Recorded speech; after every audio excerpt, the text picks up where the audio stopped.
Welcome to Worldwide Technology Presents Research. I'm your host, Rob Boyd. You know, we're in the thick of a cybersecurity revolution. Every day brings news of data breaches, fresh regulations, or big corporate shakeups. Our world of cybersecurity is colliding with political tensions, making the stakes even higher. And then there's AI. That's right. Artificial intelligence has cranked the velocity on all of the above, arming all new keyboard warriors full of misplaced confidence as they wreak havoc on our threat landscape. Innovation may be our playground, but the horse has left the barn. All new AI-enhanced risks require us to redouble our efforts to embed security into our very culture. Now, WWT Research has identified 5 critical security priorities for this year. Today, we're going to zero in on the delicate interplay of risk and reward with AI. See, the days of rushing into deployment and then addressing security at some later point, those are gone. For AI to truly add value, it must be developed with security as a core integrated element. And to make that easier, we have Kent Noyes, Global Head of AI Security at Worldwide Technology, here with us to dive into these issues. We'll discuss how to balance the risk and reward of AI so we can use it to our advantage. So stay with us as we unpack Priority 1 from the 2024 Security Priorities Report. It's time to secure our future in the age of AI.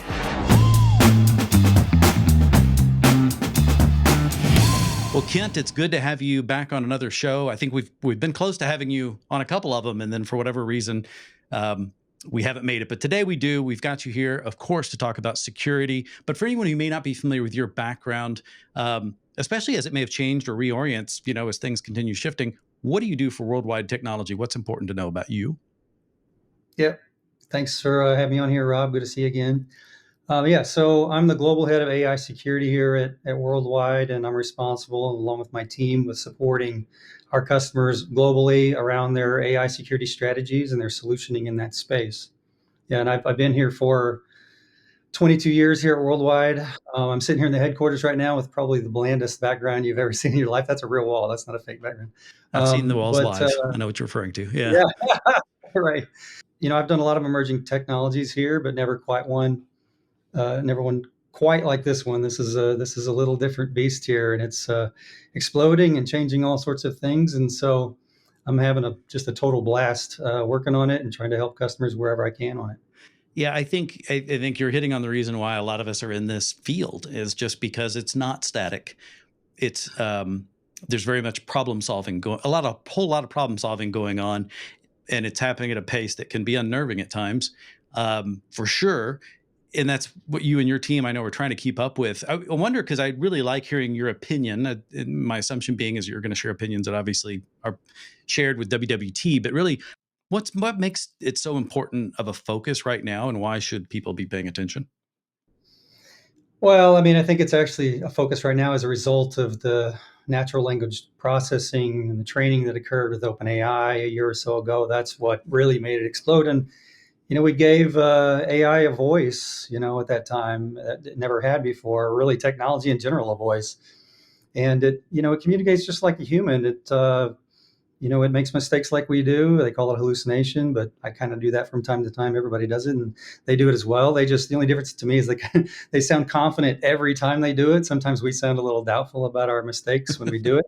Yeah. But it's really lit up all sorts of capabilities in that area. Just the fact that you can communicate and have it do things that, where we have human limitations, it can do them, and we can't do it. And so that just exploded it up in all sorts of ways in all sorts of industries, and it hasn't stopped yet. It's even increased the exposure and the use of traditional AI machine learning. And because of that, the attack surfaces are just increasing around it as those systems develop and the external public SaaS instances of them develop up. And so, there's new attack surfaces, there are new risks, there are new threats, there's all sorts of things that have to, from a cyber perspective, that's what we think about when you introduce something that just starts to exponentially grow in the manner that this is, and it's expected to continue doing that. All the analysts pretty much predict that, and I think everyone kind of unanimously agrees that that's the case. So because of that, we have to deal with it from a risk and from a compliance perspective. The priority 1 on the report, which we're focused on today, literally says balanced, I can't believe I said literally, balance cyber risk and opportunity with AI. And so when we talk about balancing the risk, I feel like Well, obviously, I feel like I need to know, well, what does that risk weigh? What is the risk I need to be worried about? Because I think the risk, on one hand, this is an old thing we've been saying a long time, which is balance your security risks with your business. But now we're saying AI is apparently changing the risk equation. Are there some elements there that need more attention than others? I think what we, if I were to name a few areas we get asked about a whole lot, I would say that shadow AI is a big deal. It's almost the first question typically is, my employee base, what shadow AI are they using? What large language models in the wild are they using in the public SaaS space, basically ChatGPT, Gemini, or Claude, Grok, any of the ones that are out there? And more importantly, is my data going out there? Is my sensitive data going out there? Are my employees interacting with sensitive data in it? So that's a concern.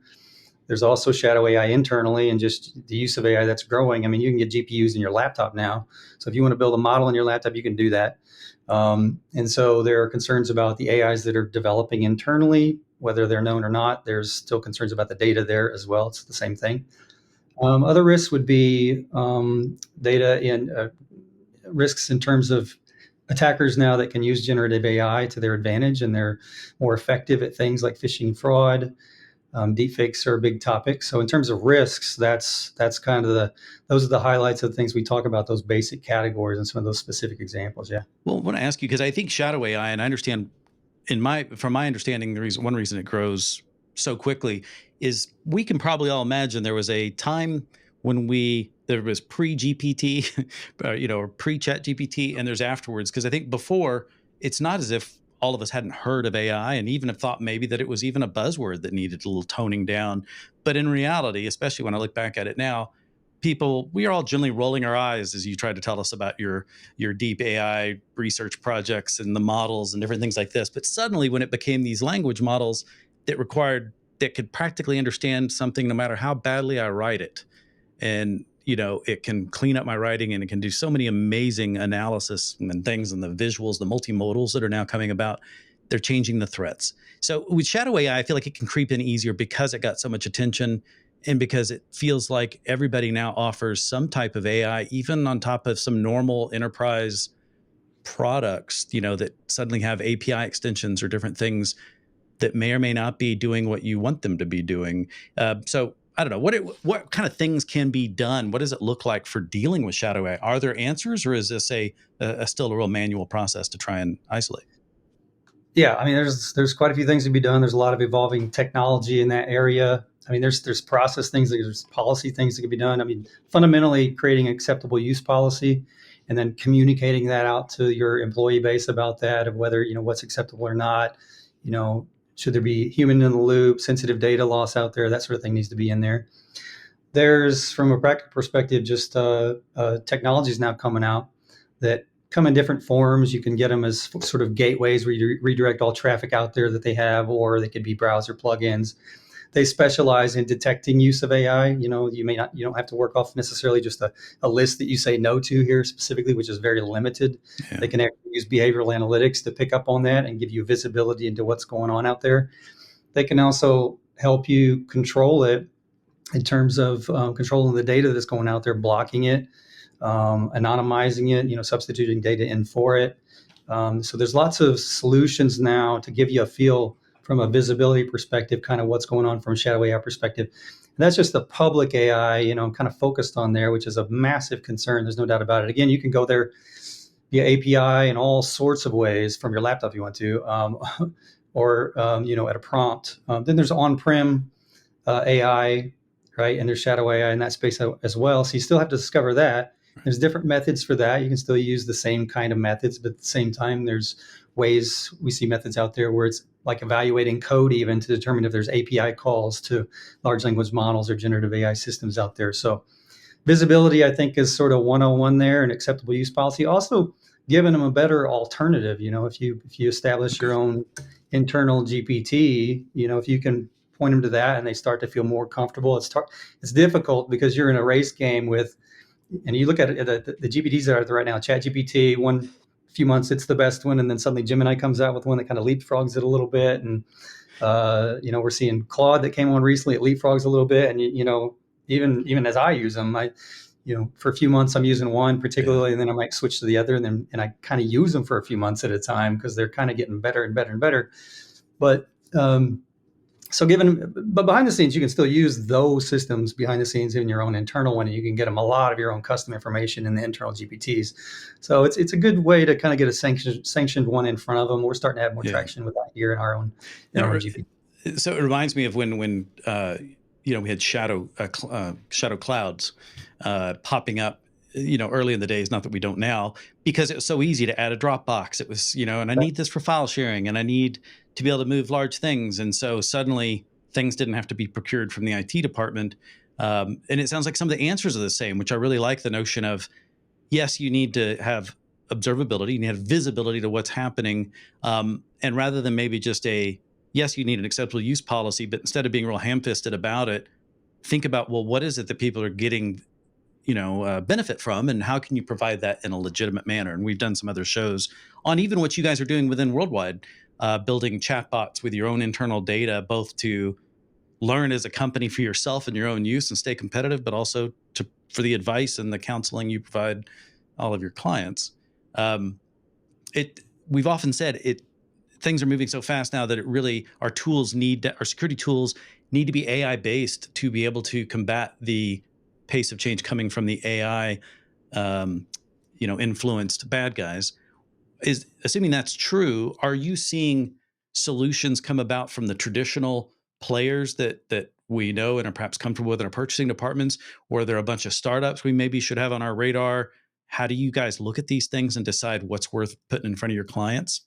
Yeah, and that's complicated. That we see a little bit of all of that. So in terms of like your traditional vendors, there's probably not a vendor that we're working with that isn't coming out with some sort of co-pilot that uses an AI analysis system to help. Again, it's about using natural language processing to apply it to data. And there's always been a data problem in security. Too much data, too many human limitations. And so, well, let me ask you though, when you say co-pilot though, just to make sure, do you mean co-pilot in the general sense of a co-pilot that's using AI, or a Microsoft specific?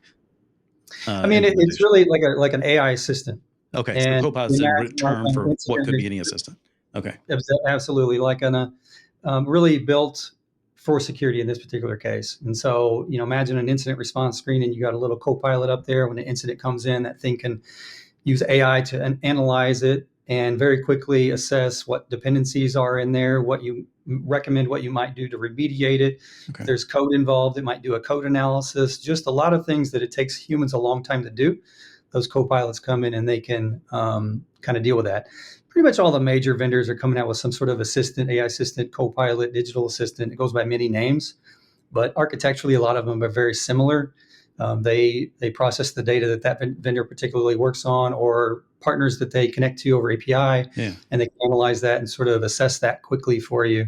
That's the mode most of them are in, and many of them are still in early release. There's still hallucinations. You're still working with Gen AI behind the scenes, and so you got to be pretty accurate in security. So they're kind of working out those kinks, but that'll be pretty powerful for all those sort of use cases. And other ones like policy management, if you have several thousand rules in a firewall, and there's a lot of human limitation there, right? If you're about to make a change and knowing what it's going to affect when you make a change in those firewall rules, or getting recommendations on a change to make what you're trying to accomplish, there's unlimited potential for those types of assistance over time. What do you recommend? Because you guys have a methodology for evaluating. I can't imagine how many customers, complain about how many new vendors are probably beating down their doors, especially certain brands.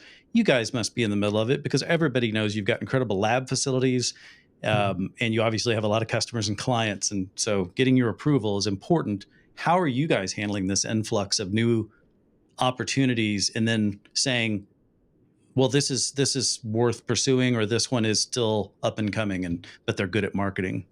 I don't know. Yeah, so we're lucky in that our leadership has invested massively in AI. They're usually pretty good at getting on top of a technology like this, and they've invested a few $100 million in an AI proving ground here. It's a massive set of GPUs and multiple platforms. NVIDIA's in there, but other vendors are in there as well. And in it, we got over 150 GPUs. We've got a multitude of high performance Ethernet switches. So kind of gives us the ability to test a little bit more easily. And we're focused quite a bit right now on evaluating solutions because maybe not even maybe. The thing we get asked the most about is protecting AI systems and data.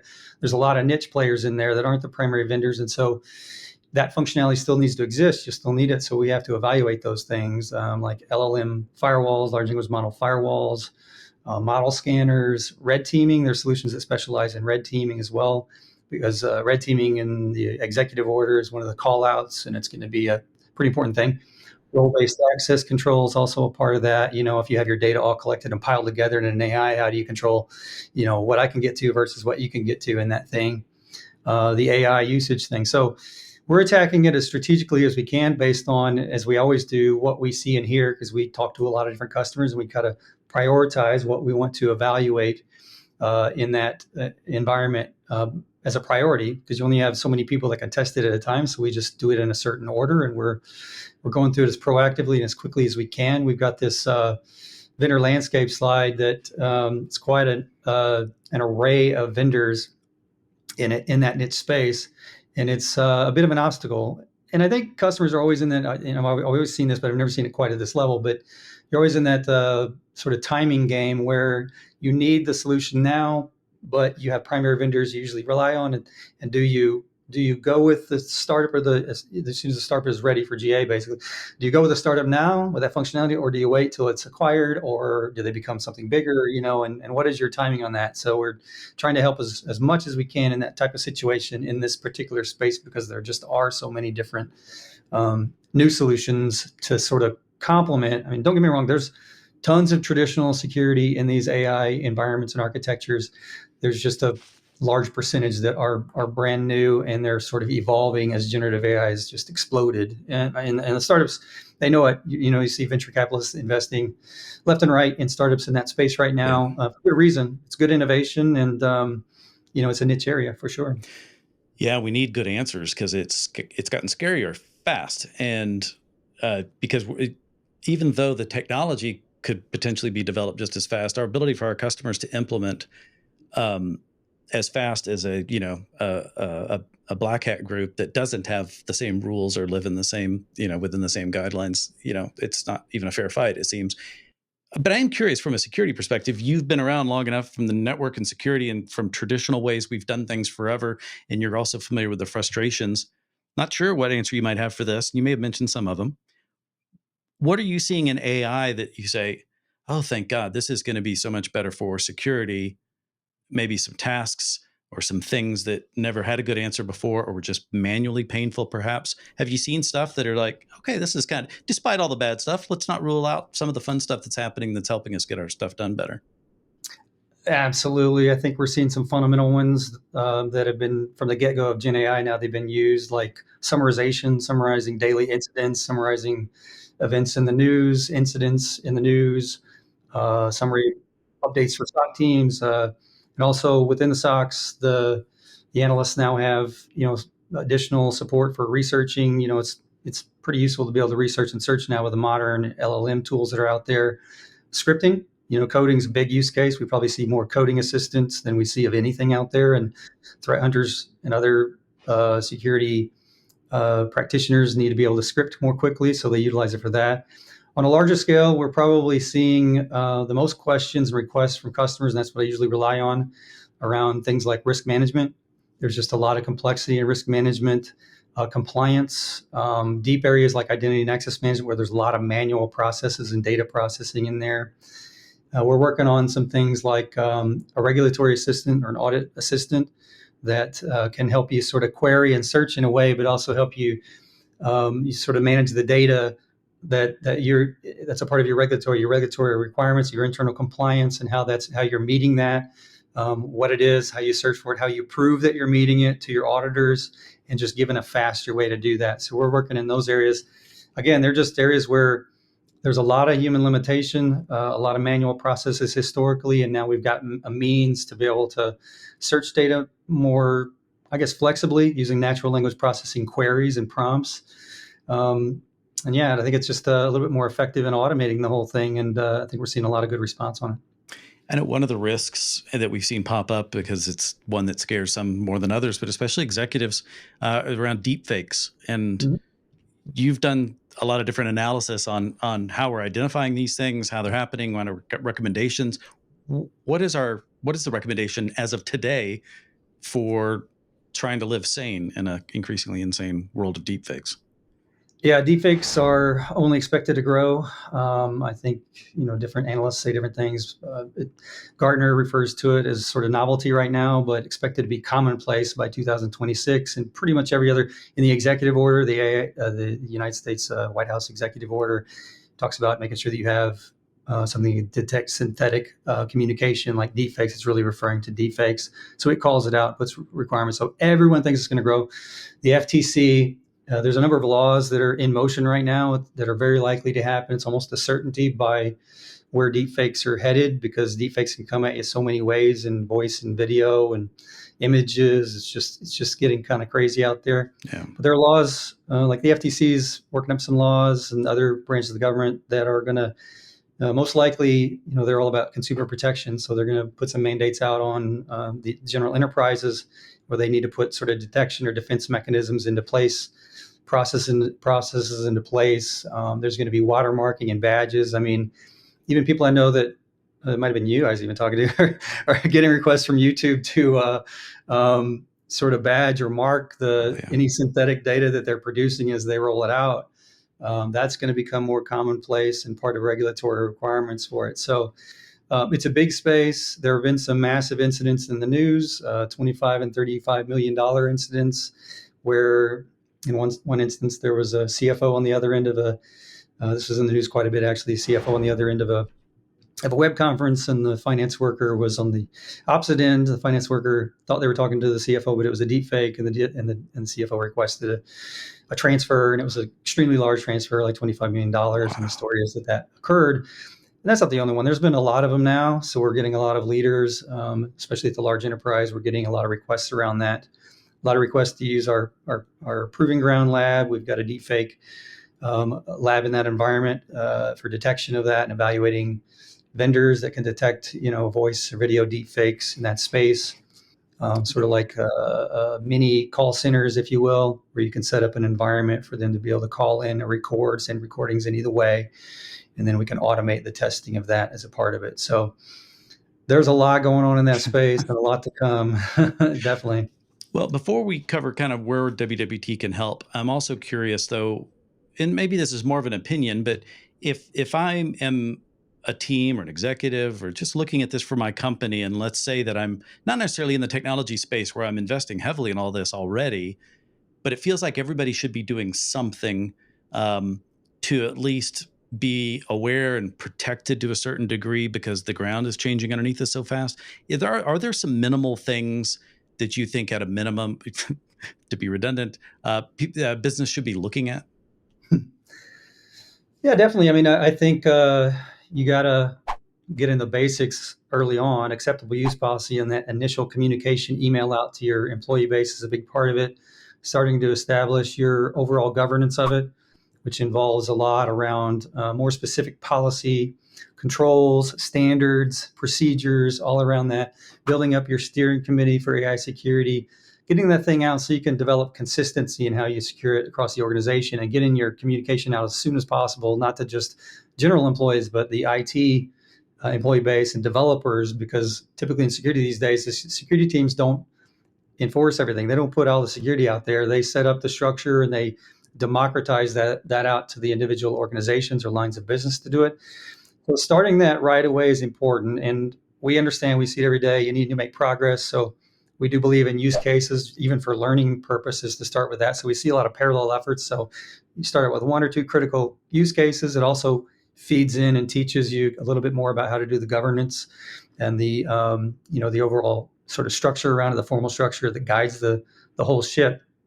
So those things, risk analysis, setting up your risk program around it, awareness training. You said awareness a few minutes ago. Yeah, that's a monster right there. That's a part of the sort of the governance and the program that's built around it. Those are some of the things that I would recommend that an organization start looking at, kind of in parallel with maybe a few safe use cases as you start moving on that. And that's what I always hope we're getting across too, which is where are the unique risks? I think just to be fair, I think cyber teams immediately understand the risks and they see it as something new. And when they don't understand it completely, since a lot of cases they don't, then their alerts go off internally immediately. But data scientists and AI architects or AI leads don't think quite that same way. I'm not saying holistically. There's a lot to do. We talk to a lot of them, but definitely they're much more interested in getting that AI working and getting the use case built and having it benefit the company. So they don't think about it near as much. So I think it's more of just an inaction, when we go in, but not an extreme one. I think they're somewhat conscious of, certainly from a responsible AI perspective, they think about that. But there's a lot more to securing those environments, I think, than they will often think about. In the Gen AI space, especially large language models, usually number one on the list. And you got these guides out there like OWASP, the Open Web Application Security Project. It's a consortium, and they basically have a top 10 list of risks and threats to generative AI systems, large language models particularly, and our multimodal models approaches. And number one on the list is prompt injection, which is a biggie. It's unique, not used to securing that. Prompt injection is an approach and a method of basically you could be at the prompt taking over the large language model by just tricking it. There are things like they call them grandma jailbreaks, where you get it to pretend to be your grandma to make something sound safe that isn't, and get it to tell you information it shouldn't. Or there's examples about making napalm where it won't be until you do the grandma attack, and then suddenly it tells you all about napalm. Those are classic examples, and there are other more complicated examples of that. I always present this one where I show an example where one of the large language models, the well-known ones, was asked to tell the user how to cut down a stop sign. What tools do I need for that? Like public property damage, something simple. It said no immediately because it was simple. Well, then the user switched that over and asked at the next prompt, asked the same question, but asked it in base 64 encoding, which is purely numeric. It's just a bunch of numbers, but it's the same exact question. And then the LLM immediately replied with the instructions of reciprocating saw, hacksaw, et cetera, on down the line. It had no way to deal with that. At the time, there were no guardrails put into place. I'm sure it's been patched since that happened. Do you get much use? Do you spend much time on trying to engineer prompts, or are you pretty straightforward with the tool, or have you found any good things that work for you? So I consciously try to get better and better at that all the time. I can't say I've taken a formal class because I just use it every single day. There's no getting around it. I mean, to be frank, we built an automation internally that, because it was such a barrier, or time-consuming effort, maybe not a barrier, time-consuming effort to when you built the sort of pre-canned AIs that are sort of form-based that have an LLM behind them. Yeah. Even that requires really pristine prompt engineering to make that give you the output you want. So it takes a long time. It's an underestimated thing. So we built an automation that actually uses other LLMs automatically to score and improve how we do and build prompt engineering here worldwide. And there's no getting around doing it. You're not always going to be able to use an LLM to do that. It's just too slow.